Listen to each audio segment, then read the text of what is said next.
You guys are like really quiet. It's like your head going wong, wong, wong.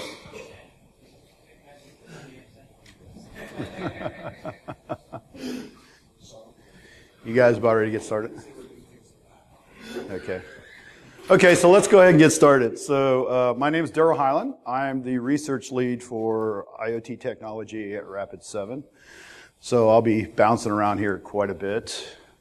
So this presentation, so the device we're actually going to show in this presentation, it's not a negative against the producer of this device. It was just an example that we used. So I actually liked the device. I thought it was, at least the iteration of this model that I looked at, I thought was fairly decent security. But so I just wanted to point out, so as if you identify who the vendor is, don't go, oh, this vendor has a problem. In my book, I didn't see any problems when I looked at it. At least nothing that was anything critical. That doesn't mean someone couldn't find something if they wanted to dig deeper into firmware or something like that. But that wasn't the goal of this. The goal of that led to this presentation was, as hardware hackers, we're often doing things with what's known as like deconstruction. So we're pulling chips, things like that, and often we rarely actually put the devices back together. So in this case here, I was like really getting tired of that. So the goal was, well, let's learn how to actually put them back together. But in the same process, when we're in those situations where we want to get some level of root access, and even though we get like password hashes off the device, we still can't get root access because either the hash is something weird, like in this case, when we pulled the hash off the device, the password hash for root, it looked like a standard old-style DES, but it would not crack, even in the biggest cracking machines we could run it through. So I'm not sure what they did to it or what it really was, but we weren't able to crack it. So that brings us to two rules that I came up with as a hardware hacker. Always want to gain root access, right? I mean, it's kind of fun. If we get root access to the device, it opens up another area of further testing on the technology. So now we can do various in-memory testing on the device, which is always a positive goal. And the second thing, always return the device to full operational condition. Of course, in this particular project, I have more dead boards than I have working boards because I destroyed a lot of them in this process. But I learned a lot during this thing, and I want to share that with you today. So what we're going to talk about is opening the devices. Often when I'm talking to people that are just wanting to get into hardware hacking, they're like, what are all the tools that you should buy? And I'm like, let's start off not buying any tools. Let's start off just understanding how to open a box up and how to examine it, how to identify components on the boards, things like that, pull down data sheets, try to figure out what the hell it's actually doing and how all the components interact from a visual and a technical aspect using data sheets. Once you get to that point, then you can actually start understanding the boards. Let's go to the next phase and maybe look at picking up a couple tools. Then we're going to talk about examining the PCB, removing memory chips, and if you've done any hardware hacking, this is a common technique. Pull the chips, pull the memory. Extracting data, firmware, file systems, that type of stuff. Then I wanted to get into modifying the file system. So what if I pull the firmware off the device and I can't crack the root password? What can I do next from there? Can I actually change the root password? Can I add new accounts to the firmware? Can we put it back onto the board? All that type of stuff. We're going to get into restoring and modifying the file system of the chip and then restore the chip to the printed circuit board. This is fairly simple if you're dealing with standard SOIC chips. They're gull-winged that you can solder. But what about BGA chips?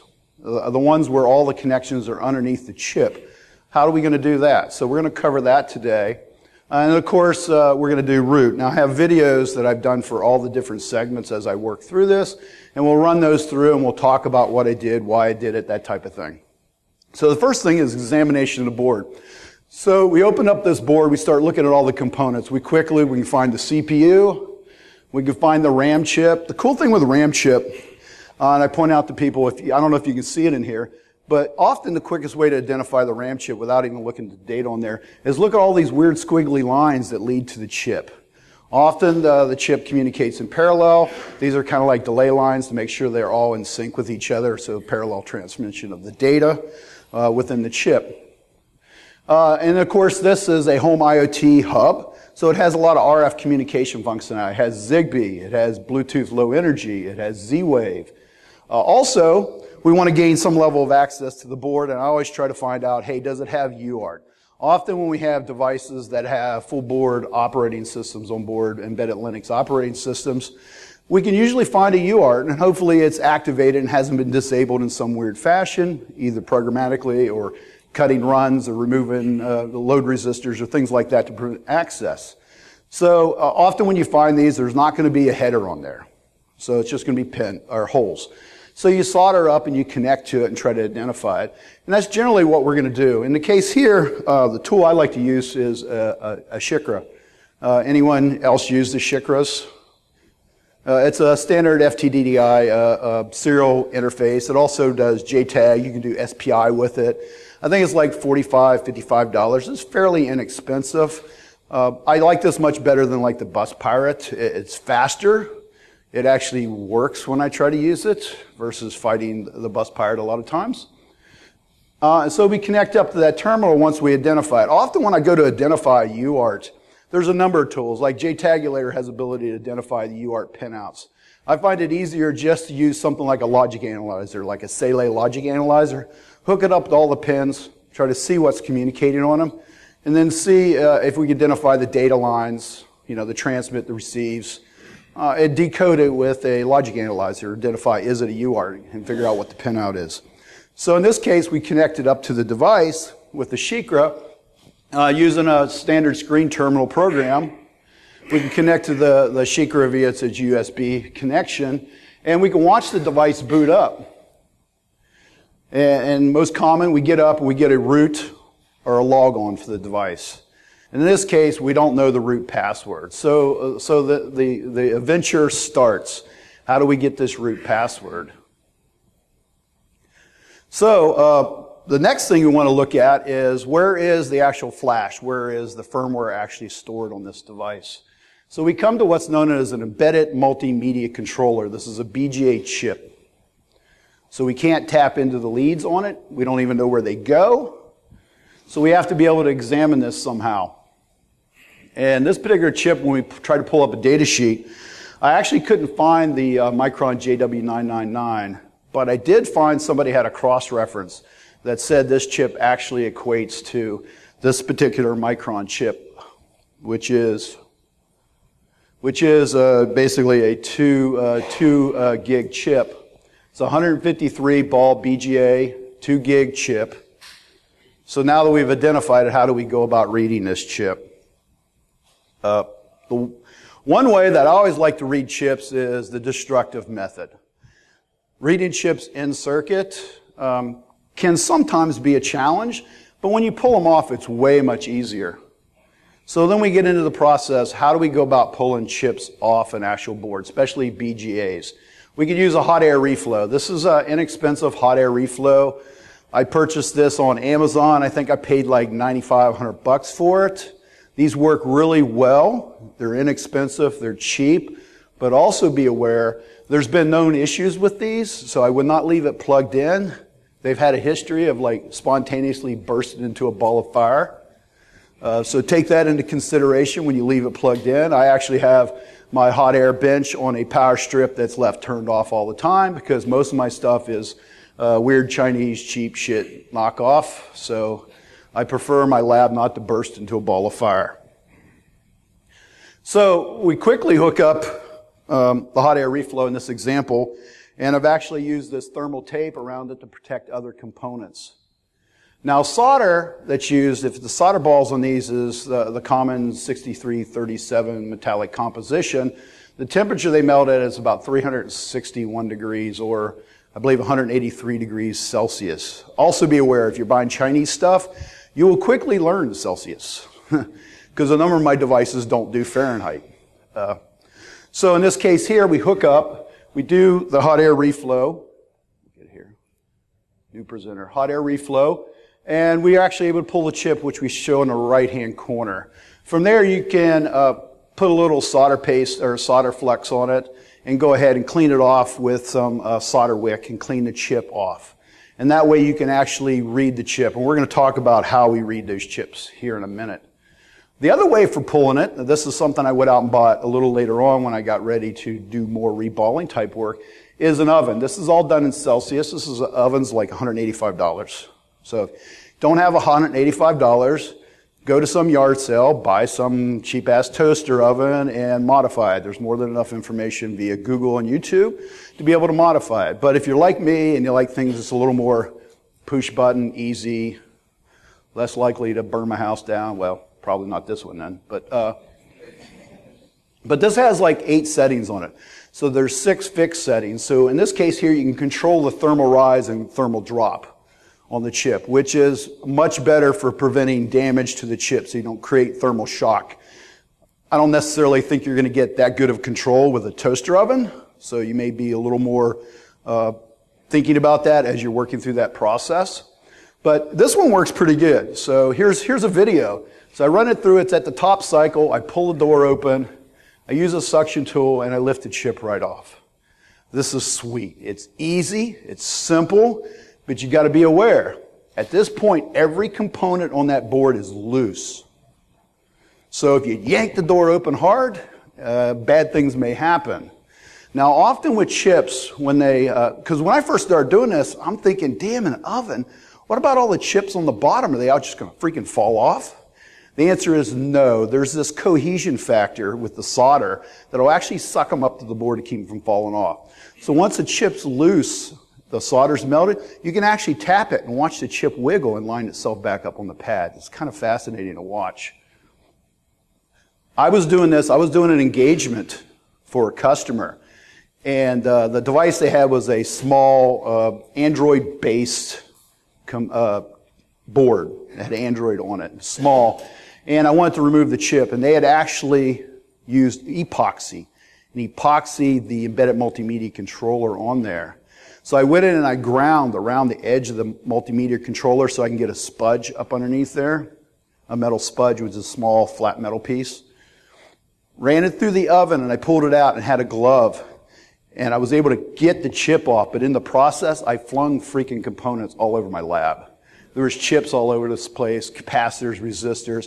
So I swept them all up and shipped them back to the manufacturer in a plastic bag. So here's your device. Probably ain't going to work anymore. But I was able to get the embedded multimedia controller chip off and was able to pull the data off the chip and analyze it. So now we've got to the point where we've either through hot air reflow or through an IR oven, we have the chip off of it. And like I said, you can use solder flux and some solder braid and clean the chip up. And then you want to be able to pull the data off this chip. And what I use is, there's a number of things to do, but I use these devices here. These are about $135 a piece, and they come in various BGA sizes. I'll pass this around so you can see it.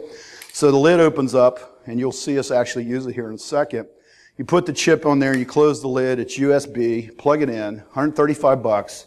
There's some cheap Chinese ones that are SD card type things you can plug in, or you can go out and build your own, okay?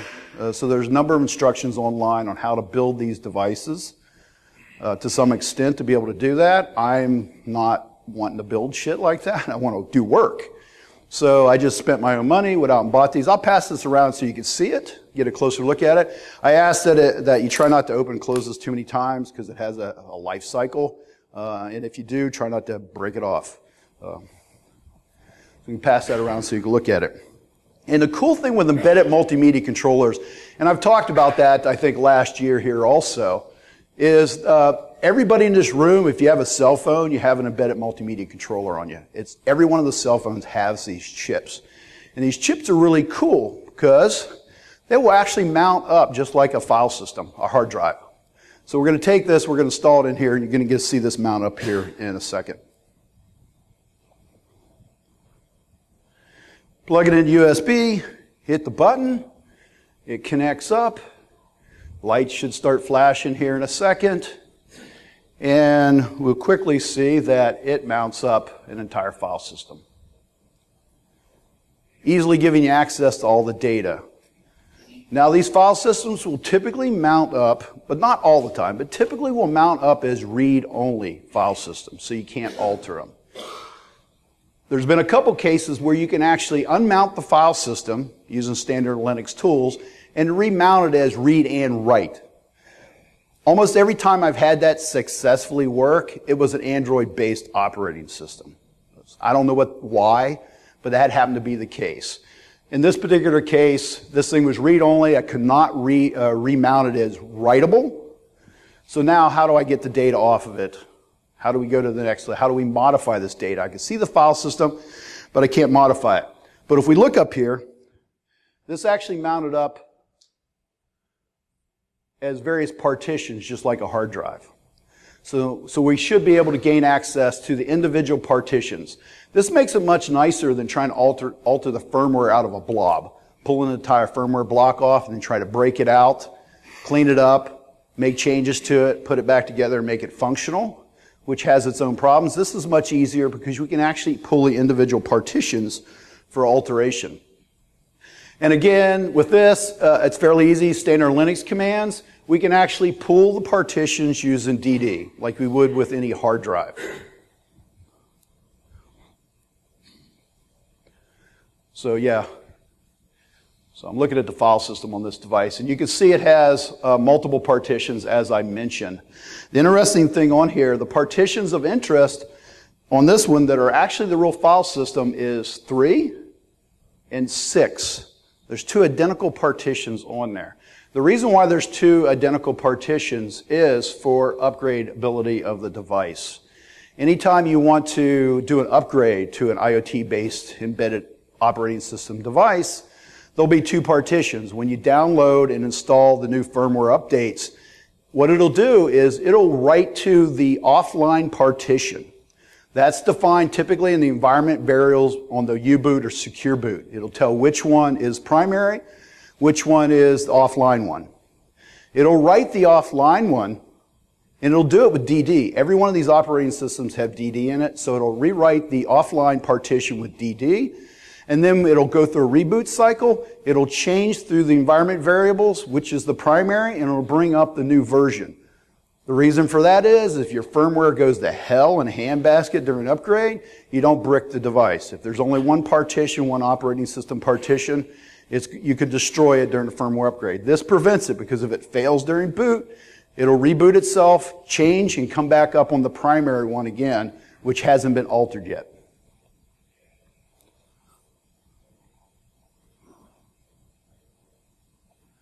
And in this case here, I think that video actually just went through and, did I do a DD on that? I can't remember. Okay, so it went through a DD, it pulled out the system, and it did an unsquash on the system. So we go through an unsquash of the file system, and that way we have data that we can actually modify. It's no longer read-only data.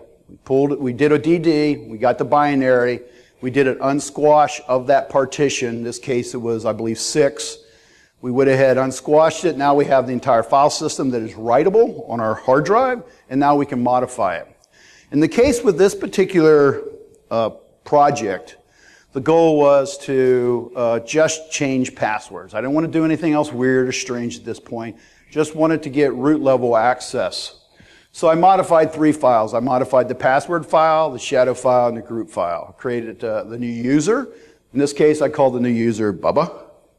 So Bubba, and then I changed the root password and gave Bubba a password, and the password happened to be test1234 is what I actually used, a real highly secure one. And then from there, now that we've had this changed on the system, the goal is you want to re-squash the file system. So we go back through and we do a make squash. So real quick here, we'll walk through this. We'll step back to the directory so we're not in the directory we're actually modifying. And we'll go through with a make squash operation to turn this back into a binary file that we could DD back onto the actual device.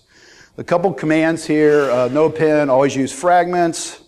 These commands basically make it possible to ensure that we best utilize the block sizes of the data so that they're not spread across. If we end up writing a single file to a single block, you're quickly going to eat up more space than you can actually get back onto the actual chip. Using those commands makes it possible to compact that up properly so we have a good structured file system into the binary, giving us the ability to actually fit it back on the chip. Now, of course, with DD, you can make a lot of different changes, and you can actually set block sizes and all kinds of other settings. In this case, I didn't have to do that. If you were dealing with something weird, where they were doing weird block sizes that would ship those weird in structure, you may have to consider those type of things, but in this case, I did not have to do that. And again, once we have this back into the binary, the goal is to put it back on the device. So we created the binary called squash, alt P6, the altered file system for P6. In this particular case, when I did this, I got brave and I actually wrote both partition 3 and both partition 6. So it was one of those things, either it's going to work or it's going to go to hell real quick and basically make the device totally bricked at that point. And we did run into some problems, and we'll talk about that here in a few minutes. I really type slow, that's obvious. Well, it's better than watching me doing up on stage.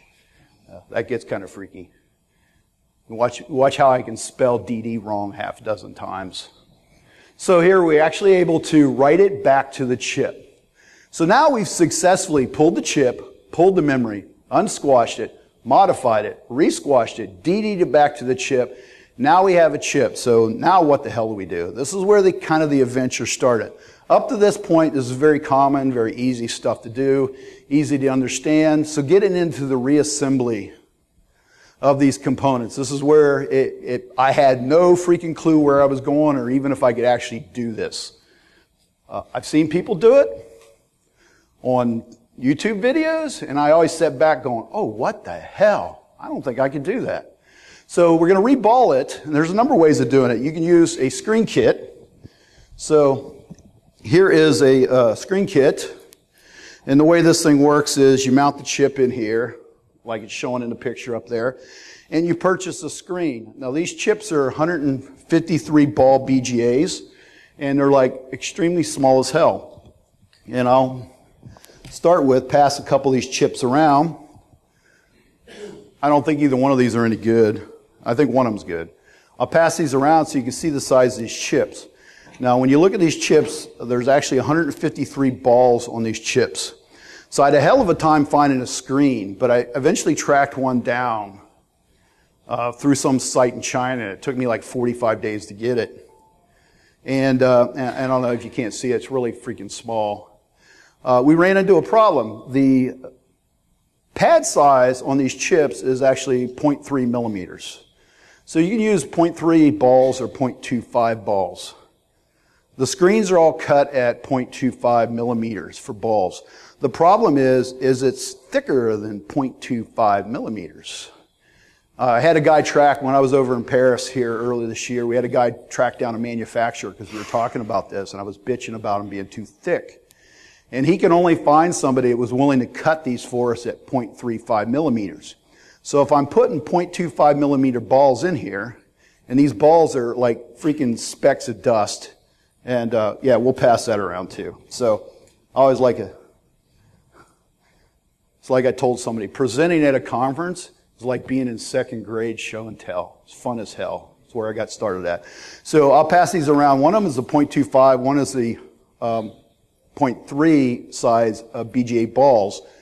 In these containers, right now, I think there's probably maybe 10,000 balls in each one of these. So when I started doing these, and we'll show a video here in a minute actually going through the process, I've probably used maybe 2,000 of these balls. There's 25,000 balls in these things. I say based on the amount that are in there, it's about 10,000 left, and I've used 2,000. So somewhere in my room, there's 13,000 freaking balls. And I have no idea where the hell they are. Now, if you open those up and spill them, you need to pick them up and count them for me. So there's 10,000 in there. And here's the screen grid. So you can see that.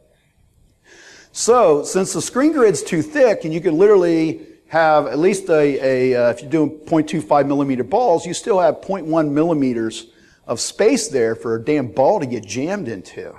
So using the screen grid, it took me about an hour and a half to get this shit straight. and then reball a chip, and I'm like, this sucks. This sucks so bad. So what do I do? How do I go about doing this? So I thought about it, and I thought, oh, what the hell? Let's just do it manually. So I have an actual microscope, and the goal is we're just going to manually reball these. So it's really easy. I'm sorry, it is easy. Don't sit there and go, hell, I couldn't do that. Now, if you have a medical condition where, that you tremble really bad, you're probably going to have a problem. You probably have a problem with the reballer kit also. But if you don't, even if you have a small tremble, I'm well into my 50s. I'm in my mid-50s. I'm not 20-something anymore, and I have typical tremble as you get older. There's ways to stabilize your hands. Often ways to stabilize yourself during soldering or this type of method is a weight. So if you put your hand over your right hand, if you happen to be right-handed, and put pressure down, you can completely bring your hand to a full stability so that you can actually do this. I have tweezers that are actually sharp enough to go clear through the skin. I tracked those down on Amazon. They were like $20 for a pair of those. And it makes it possible to do this. So manual by hand's easy. You need patience. Unless you have really good freaking eyesight. Now, I have to admit, when I was in my early 20s, I could have probably done this without a microscope. That's how good my eyesight was. I remember a worker I had, because I was bragging about how good my eyesight was when I first got out of the Navy and was working with this guy, and he thought he'd be a smartass. He hands me this little die, and the top of it is 1/8 of an inch. And he goes, what's engraved in the 1/8 of an inch? And it was the Lord's Prayer, and I looked at it and I read it to him. The guy about freaked out. Now, at 56 years old, it's amazing I can actually see my hand in front of my face. So in this case here, I actually use a microscope. There's a number of different microscopes. There's a couple X10, X20 magnification type microscopes that work pretty good, and you could probably use them to do this fairly easy. Mine happens to go X3 up to X90. It's a little more expensive, but a decent microscope to be able to do this can be purchased for less than $200. So in that case, it's still very doable. Now, of course, everyone goes, this is crazy, Daryl. Do you really do that? Well, I got to have a video. So I cut this video on Sunday. So you start off by actually fluxing it. The interesting thing is when you're putting the flux down on this, you got to make sure it is very thin. If it's too thick, the balls are so small that when the temperature comes up in the oven, it'll actually cause the flux to boil, and the balls will float up on the boiling flux and will merge together in big blobs.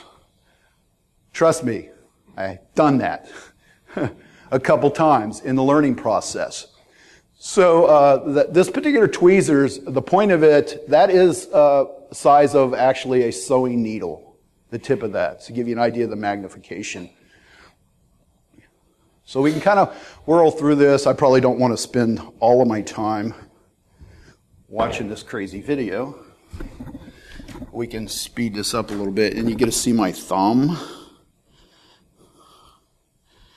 Let's see if we can jump forward a little bit.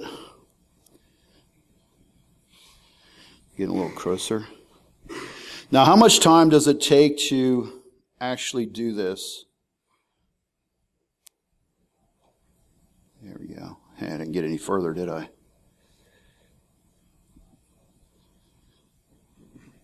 So how would the screen work? You lift it off as you're placing it?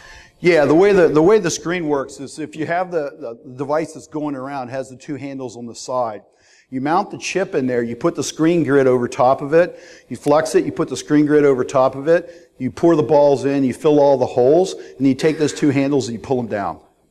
And that'll drop the chip down below it, and then you take the grid off. And then you can raise it back up. From there you can take it out.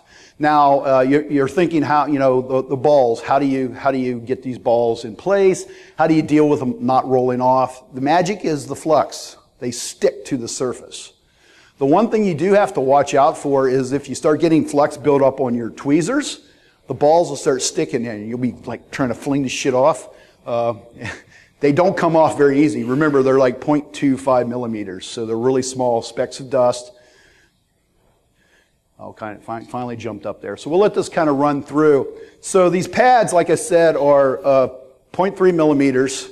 In this case here, I'm thinking I'm balling it with 0.3. But typically this would be done, from what I read on this particular chip, 0.25. But either one of them will work for the process. So one of the things you want to ensure that the balls are on the pads and that they don't have to be in the exact center of the pad. So they could be toward the edge. Because remember, when it melts with the flux, it's all going to line up on the pads. The one thing you want to avoid is balls that are all the way to the edge of the pad and two pads close together. So once this is all done, you see I go through and I go through a physical lineup. Any ones that are too close to another ball, I kind of modify them over. This whole process takes, now we kind of sped this up as you can see. It took about 20 minutes to reball this. So what I typically do is I go through, and there you can see, we got all the balls on there, close enough on the pads. They're not too close to each other, so we're not going to run into any issues. Even like that one, it's still on the pad, it's on the edge. It'll line up when it actually melts. So that'll work pretty good. And it's doable. And when you're moving it around, remember there's flux on there, the balls are going to stick, short of dropping it or flinging it or doing something. They all should stay in place.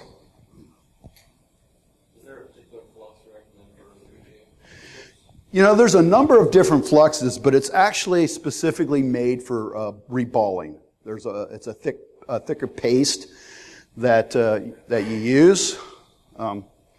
This is a Amtech brand, but there's a number of different brands. This one worked, so I kind of stuck with it. And I mean, it's like a big freaking bottle, this shit, so it's going to last me a while.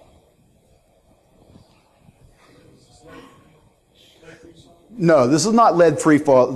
I don't like lead-free solder. It has some of its own issues. These balls are 6337 combination. They melt at 183 degrees Celsius, which is 361 degrees.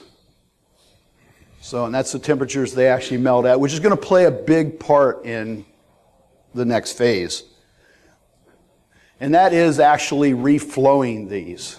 This is where I ran into some problems. So when I used the IR oven to actually remove the chip, I actually used a temperature of, and you'll have to do your own conversion, 250 degrees Celsius. So I've gotten real common and have figured out Celsius and sticking with it. But 250 degrees Celsius, which is much higher than the melting point, since the melting point is 183 degrees. And the reason for that is the board consumes a lot of heat. We run into the same problem when we're doing hot air. So you can put hot air on it, you think, I put a 400 degrees and I'm pointing it at the chip, it should melt. No. It will dissipate so much of the heat. So you have to find those right temperatures, like with the hot air, and you bring it up to pull the chip off. You do it slowly. And then at a certain point, I found out easier on the hot air for removing the chip, so I'd like to cover that real quick, is to raise the temperature up really high. And then keep tapping the chip until it comes loose, then remove it, because you want to do it quickly at those high temperatures. You could potentially damage the chip. So in this case here, I used a temperature of 250 to rigidly pull the chip off the board. So when it hit the top peak, I was able to open the drawer, pull the chip out, and then let it cool back down. But when you get ready to actually refrow the chips, you're not dealing with the entire temperature of the board dissipating the heat. So I took the chip, I put it in the oven, I left it at 250 because, hell, 250 worked for pulling it off, it should work for reflowing. So we run into a little problem here. So you notice the chip on the left is green, you notice the one on the right is brown. Brown's bad. I actually totally toasted the chip. I mean, it didn't work anymore, it was cooked. So I'm like, okay, the reballing went really well, but if the reball works and the chip looks like a brownie, the project failed. So at that point I had a couple dilemmas. One was I only had the one damn board. So I'm like, shit, dead in the water. Can I buy new chips? No, they're OEM'd. So it was like, oh, what the hell do I do? I'm like, this board was $75 for this device. So I'm like, oh shit. So I head down to the store. I'm like, I'm going to have to ante out $75. I want to get this project done. And I go in there, they were 50% off sale. So I grabbed a whole bunch of them. I figure if I fail once, there's a chance failure could follow me. So I went ahead and spent the money and bought like 3 more of these devices so I'd have them. So I went back and said, okay, what's the correct temperature? So at about 220, 225 degrees Celsius, I think that's right around that temperature, it turns out that these boards are made of a fiberglass substrate. At that temperature, the fiberglass substrate begins to break down, okay? So that's a bad temperature. This chip's small, so it's going to heat up quickly. So I said, what should I pick a temperature at? So I came in right around, and of course the ovens are not perfect accurately. So I came in with my oven and I set it at around 205, and I set a very short peak temperature. So it would peak and not stay there long at 205. And would add, reballed another chip manually, another 20, 30 minutes. You know, I do like 3 lines manually, take a 5-minute break, same thing. Don't drink coffee. That gets really bad. Then it's like an hour and a half. And you're like, oh, damn. But went ahead and did that. And I put it back in the oven at 205 degrees. Ran that through. This time, it did not burn the chip out. But this is where I screwed up with the flux. And I had too much flux. So when I pulled the chip out, unfortunately, I don't have a picture of it. 2 of the corners had big blobs of solder where it all consumed together. Cleaned it all off. The chip was good. I put it back in my chip reader to make sure that 205 did not fry it. It was good. Went ahead and went through the process again, reballing it, less flux. And we came out. This happens to be the one when I cut the video that you seen a minute ago. This happens to be the chip that I did the reflow on it so we could see that. It still has a little bit of flux around the balls that are kind of dark. Of course, this was a damaged chip. As you can see, it's not even brown anymore. It's black. But went through that process. The reball went good. So now it's put it back on the board. So how do we get it back on the board? Again, you clean the board off. If we look at these chips, we'll see this extra pin here and a marker up here. That's for lineup, so you can identify where basically the pin 1 location is. The boards will have an outline on them, a white outline around where that chip, and a marker where that corner should be on that. Again, you clean the board, good. Clean it with alcohol, and then you come back up, or there's other chemicals you use besides alcohol. There's a big back and forth on what's good to use. Some people like to use this other chemical, I don't remember what it is, for cleaning flux off and cleaning the debris off a board. I just use alcohol, but be aware alcohol can actually create a film also. So I often, once I clean it with alcohol, I take a lint-free cloth and kind of buff that film off there. So consider that. And then I went ahead and lined it up. Okay, I lined it all up, I fluxed it, lined it all up. Too much flux is probably not a horrible thing in this case. I don't know what that would do. I put enough on there I thought the surface was covered fairly even. Lined the chip up, fed it back into the oven. This time I went back to the 250 degrees. And then before I hit the button, I go, oh shit, stop. Wait a second. What do we need to consider?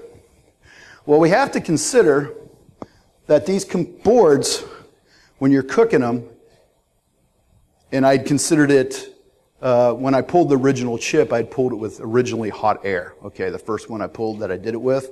And I was putting it back on the same board that I did the hot air originally pulling the chip. So that board had not been in the oven, and I hadn't put a whole board in the oven yet. There's plastic components on these boards. So if you put it in the oven, shit melts. Okay?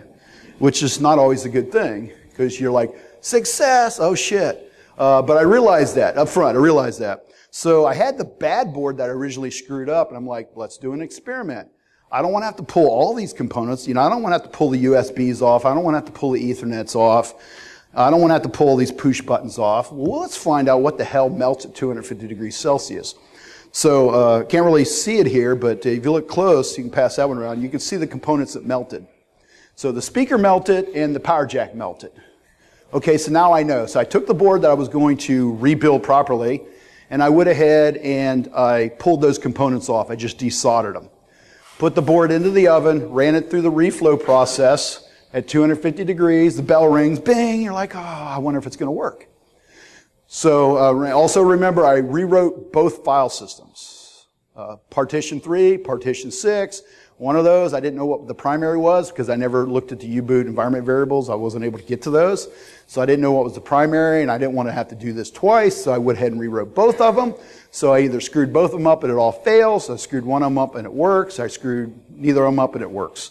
So I went ahead and ran it through the board, ran it through, oh gosh, dang, man. Okay. So throw me off stage now? Okay. We don't, that's just me actually doing root. So we can come over here. So you can vaguely see. It doesn't matter. All it is showing me log in with root on this device to get root access. There we go. So we come in with root access, and this is after total success. So I log in with Bubba. I didn't create a directory, so I got a bunch of directory errors. Okay, I didn't think about that. Okay, so then I go ahead and go SU. I log in with 1, 2, 3, 4. And the good thing is I created an account on the box because I did find out or did think up front that root could not log on at the boot up at UART. They were not allowed to log on as root. So luckily I created 2 accounts. The interesting thing is when I looked at the file system early on when I pulled it off, it told me that root could log on.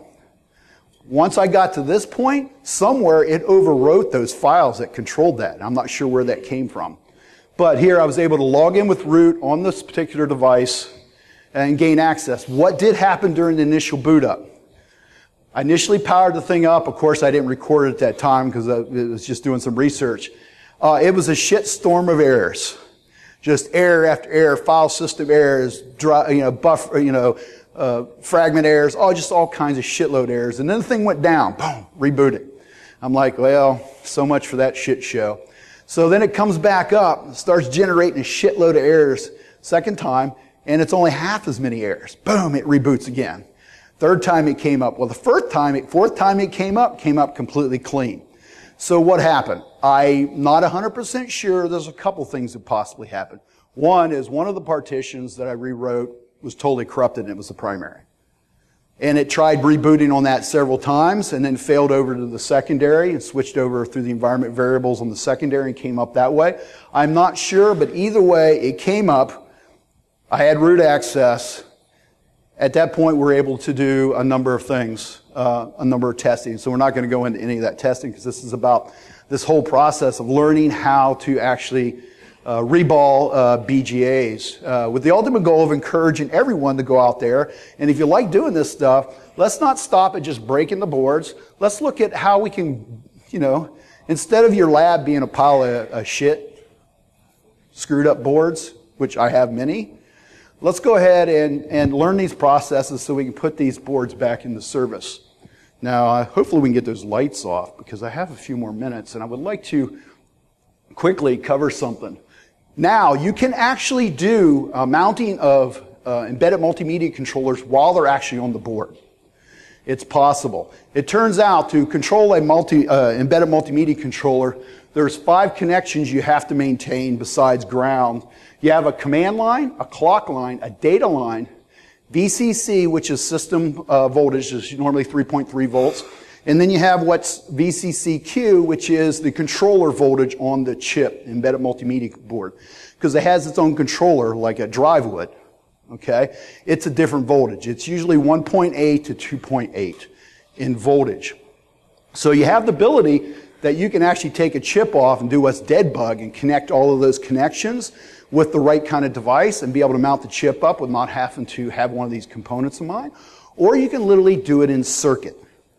The way to do it in circuit, and if people want to catch me after this presentation, I'll actually have a device set up, one of the exact devices, where I'll show mounting up the chip while it's still on the IoT device on my system. So here's the connectors on the board. Now, the only way to find these connectors is via X-ray in the machine, possibly, or go ahead and pull the chips. You can pull the chips, you can chase out all of these control points. To be able to do it on board, you don't need to worry about VCC and VCCQ. Those are supplied by the IoT device's power supply, and you can bring up the board.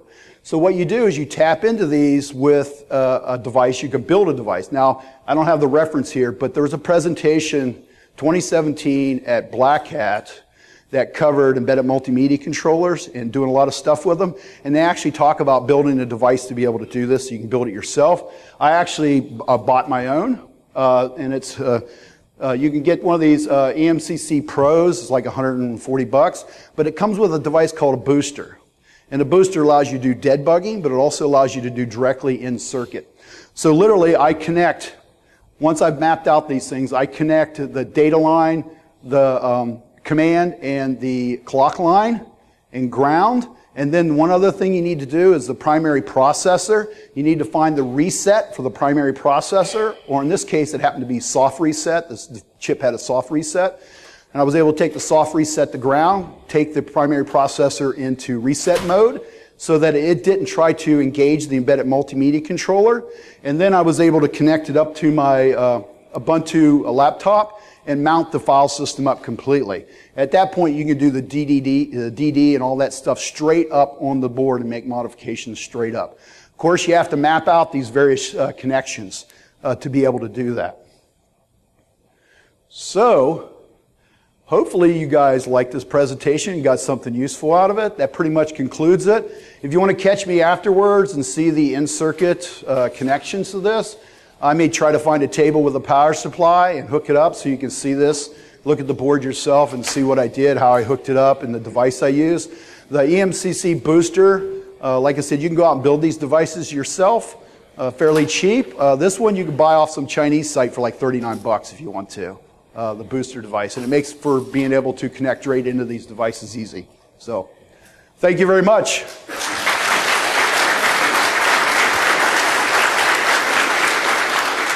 We got 5 minutes. Anyone have any questions? Yes, sir.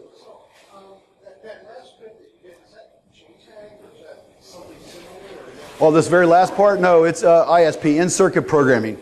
And it's common connectivity for embedded multimedia controllers. They all have that capability. Any other questions? Yes, sir.